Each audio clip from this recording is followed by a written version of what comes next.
I'm Dr. Christopher Sabine, Professor of Oceanography at the University of Hawaii, and today we're going to learn how to do a spectrophotometric pH measurement.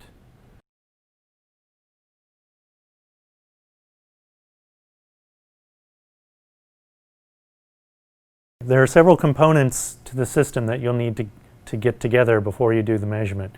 Of course, you'll need a spectrophotometer. The spectrophotometer will need to be programmed to make measurements at 434 nanometers, 578 nanometers, and 730 nanometers. You'll need one or more of your 1 centimeter cuvettes to put the sample into. You'll need your M-cresol purple dye, which you can make up as a 2 millimolar solution in sodium chloride so that it's got the same ionic strength as seawater. This you'll want to adjust to a pH of 7.9, which you can do with just a standard electrode and pH meter like we have over here. You'll also need a micro pipette to add 30 microliters of dye to your sample. And you will need a Pasteur pipette. We prefer to use the glass Pasteur pipettes to add the sample to the cuvette. But if you don't have that, you could use a plastic pipette, but the glass one is preferred. You'll also need a rinse bottle to rinse everything out, and of course your sample. Once you have all those components, then you're ready to begin.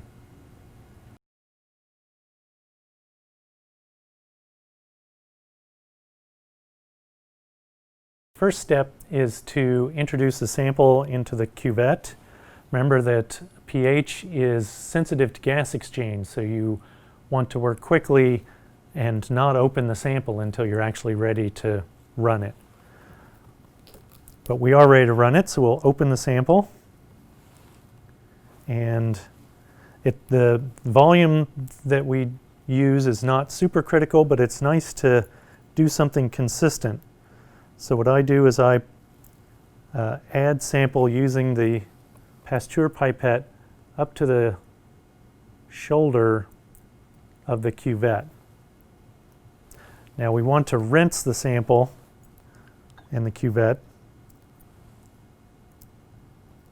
So we'll do that 3 times.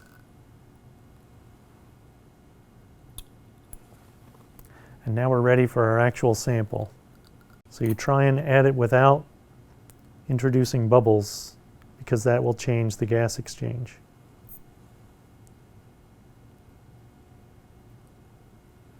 So we fill it up to the shoulder.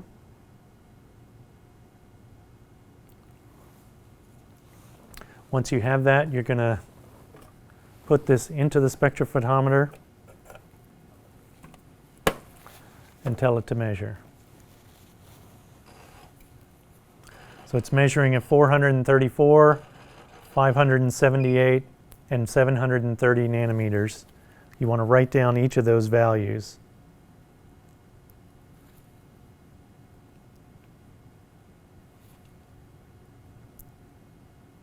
So this is a blank that accounts for any errors in the cell. Now we're going to add our dye solution. So you take your 30 microliter pipette,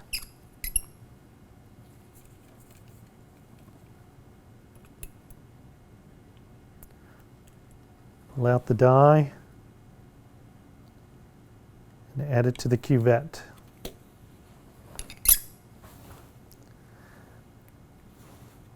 Take the cap and invert it a few times to make sure the dye is mixed into the solution well.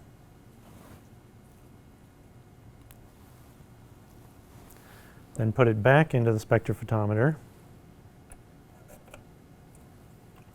and tell it to measure again.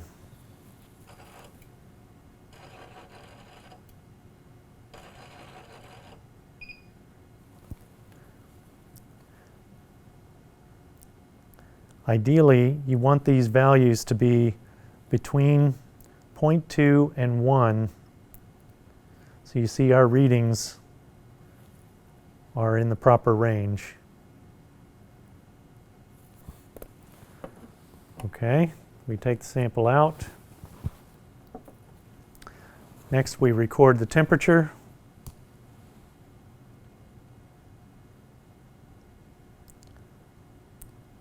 .3.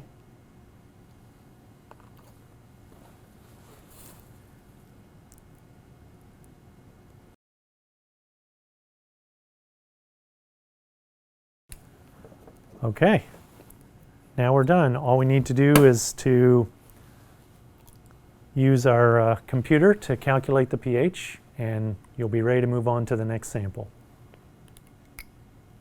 So now we have to enter the values from the spectrophotometer into the spreadsheet. So we will start with the salinity, which is 33.8, the temperature, which is 24.3, the dye volume, we put in 30 microliters, so that would be 0.03 milliliters. And now we enter, it says the absorbance values for seawater only, those are our blanks. And remember that it's 730 first, so it's 0.056,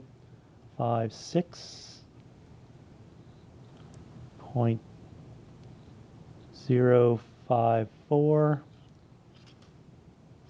and 0.062. And now we enter the absorbance values after we added the dye, starting with 730, which is 0.056, 0.862, and 0.588. Once we enter that, the values in the pink here are calculated, and the blue value for the pH is at the end 7.898. So that's the pH that we measured.